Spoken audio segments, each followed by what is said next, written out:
Former President Trump bringing the laughs while headlining last night's Al Smith dinner in New York City.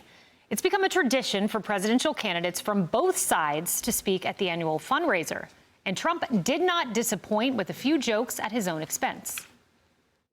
It's a true pleasure to be with you this evening. Amazing pleasure. And these days, it's really a pleasure anywhere in New York without a subpoena for my appearance. They've gone after me, Mr. Mayor. You're peanuts compared to what they've done to me. Tradition holds that I'm supposed to tell a few self-deprecating jokes this evening. So here it goes. Nope, I've got nothing. I've got nothing.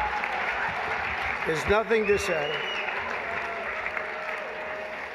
Meanwhile, with reports of Harris's campaign beginning to panic, she's missed an opportunity and chose not to attend the event.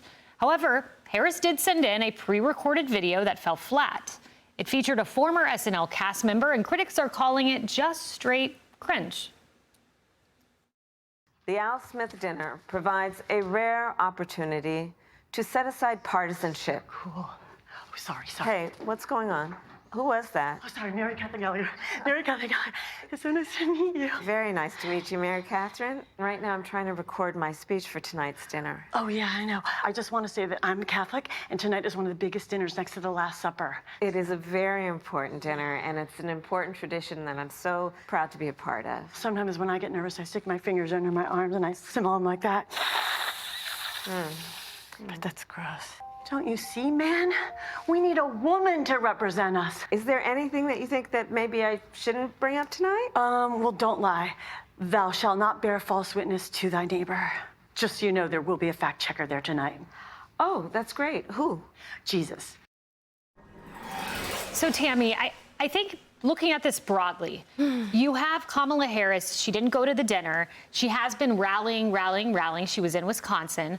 But you compare that to Trump in the last 72 hours, and he's at the Al Smith dinner cracking jokes. He's on Fox and Friends this morning. He's at a barber shop. Sunday, he's going to be at a fryer at McDonald's before he attends a football game. It feels creative, original, capturing of national attention in a way that maybe the Kamala campaign is missing. It is missing it. This was an unforced error. There's a thing called airplanes and helicopters. There's perks to being a candidate for president. She's raised $1 billion. It's a remarkable thing that you can accomplish with that kind of money. So she doesn't go. There's still conversations about why she wouldn't go. It's one of those things where even though it's maybe not directly in a swing state, everyone will see it. They care about social media. Lots of stuff is out there. It becomes national, international. Everyone was watching. More even would have watched if she had appeared. An incredible opportunity, but something else directed her to not do it. We don't, maybe someday we'll know what it is, but it seems to be part and parcel of the campaign. Making decisions based in fear, a desire to stay away from scrutiny, a desire to control the environment, and then using like the worst character in Saturday Night Live history does not help. It was not funny. I kind of like and that character. She had a choice to be funny herself, like Trump did. It endears people to you, and she missed it. You know, Patrick, the Politico headline was Trump won the day because Kamala ditched the dinner. Do you think that's a headline Kamala wanted? No, but I also don't think she lost a week. Or listen, she wasn't at that dinner. Two things. One, she did go on Fox News this week with Brett Baier, right? Give her credit to have the guts to do that. She did do 60 Minutes. Give her guts to do that. Donald Trump didn't do that. You would never see Donald Trump on MSNBC. No, instead he sat for like 2 hours with the CNBC editor-in-chief and took questions. And I also saw the Bloomberg thing that he did, and it was not that great. Right, because it was not exactly. Well, we're kind of doing what Kamala did a lot with Brett Baier. Is we're deflecting. We're deflecting now from the fact that she didn't go to the dinner. We're talking about other things she's done, but the bottom line is she intentionally didn't go to this dinner. It wasn't a scheduling conflict. It wasn't she couldn't get there. She intentionally left, and I think or didn't go. And I think a part of that is because her agenda is so far left. It is so far away from what Catholic faith is all about. I think she thinks it would have hurt her. And let me say, he took 2 hours of questions from Bloomberg on the stage of the Chicago Economic Club. And those were not easy questions. And I give credit for that. And I said I give him credit for that. But he canceled the 60 Minutes interview after he said he would do it. He would never go on MSNBC. She came here on Fox News. And I'd also say this, as a Catholic, Kayleigh, you and I are practicing Catholics, right? Well, I'm Protestant. Okay, I'm sorry. I thought you were. My bad, right? But this is my point. I do think there's something like a little amiss when you're at a black tie dinner for Catholic Charities, which is a great event and a great charity, right? And I'm proud. I'll be at my men's group tomorrow morning at 7 a.m., right?